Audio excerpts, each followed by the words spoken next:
महोदय महादेवी जी ने अपने व्यक्तित्व का स्वयं निर्माण किया और अपने पथ की स्वयं रचना की।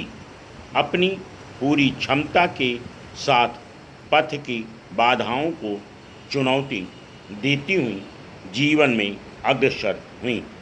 उनके अपने पति के साथ सौजन्यपूर्ण संबंध थे, पर पुरुष के अधिकार को नकार कर वह समाज को संभवतः यह बताना चाहती थी कि नारी पुरुष से स्वतंत्र होकर भी अपना अस्तित्व बनाए रख सकती है और पुरुष निरपेक्ष नारी के अस्तित्व को भी मान्यता मिल सकती है। उन्हें नारी के प्रति पुरुष के दृष्टिकोण पर क्षोभ था। पुरुष ने कभी नारी के अभाव का अनुभव करना ही नहीं सीखा। स्त्री को प्रत्येक पग पर, प्रत्येक सांस के साथ पुरुष से सहायता की भिक्षा मांगते हुए चलना पड़ता है। समाज संगठन में नारी अपना निजी योगदान दे सकती है। समाज की समस्याओं का समाधान नारियां अपने ढंग से कर सकती हैं और स्वास्थ्य संबंधों की स्थापना भी की जा सकती है। पुरुष प्रधान भारतीय समाज में परवशता और परतंत्रता की श्रृंखलाओं को तोड़कर भारतीय नारी स्वतंत्र जीवन भी जी सकती है। इसको उन्होंने सोदाहरण स्वयं अपने जीवन द्वारा प्रमाणित करके दिखाया। इस प्रकार काम शक्ति ऊर्जा के रूप में विकसित हुई।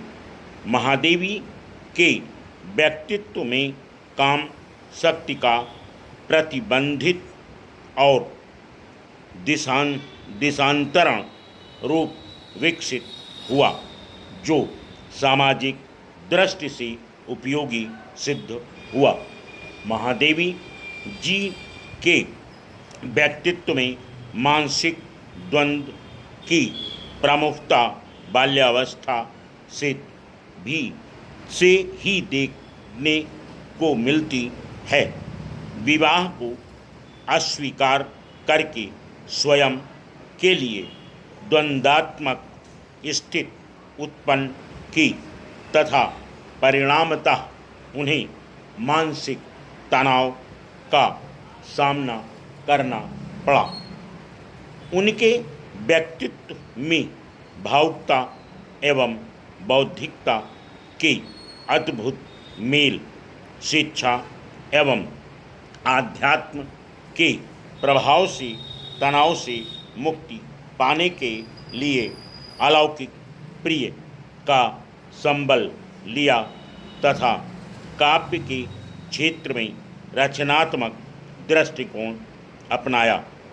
व्यक्ति से समष्टि की समस्याओं के समाधान में स्वयं को व्यस्त रखा और अपनी मानसिक शक्ति का सदुपयोग किया। उनका व्यक्तित्व सृजनात्मकता का प्रतीक बन गया। उन्होंने अपने सबल व्यक्तित्व द्वारा अपनी परिस्थितियों को चुनौती देकर मनोनुकूल पथ का चुनाव किया। अपने आत्मविश्वास को उन्होंने कभी नहीं खोया। जिस मार्ग पर चल पड़ी कभी लौटी नहीं। महादेवी जी ने अपनी इच्छा शक्ति का प्रयोग करके अपने दुख को अभिशाप बनाने की अपेक्षा सख्त बना लिया। दीपक से उन्होंने जलकर दीप होने के और फसल से विकासशील होने की प्रेरणा ली। नारी जीवन की उन्नति के लिए वह सदैव तत्पर रहीं। वह स्वयं कन्या वध तथा बाल विवाह संबंधी नारी समस्याओं से परिचित थीं और स्वयं को भी कुछ सीमा तक उलझाना पड़ा। अतः इसके विरुद्ध आवाज़ उठाई कि समाज नारी की शक्ति और क्षमता समझे। नारी भोग्या नहीं शक्ति है, निराश्रित नहीं आश्रदात्री है। उन्होंने स्वयं नारी जाति में आत्महीनता की ग्रंथ को आत्मविश्वास तथा आत्मगौरव द्वारा विजय प्राप्त करके नारी जाति के सामने आदर्श प्रस्तुत किया। उन्हें भारत देश में नारी की स्थिति पर क्षोभ था।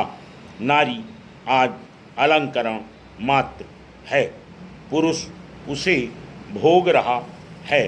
Full stop.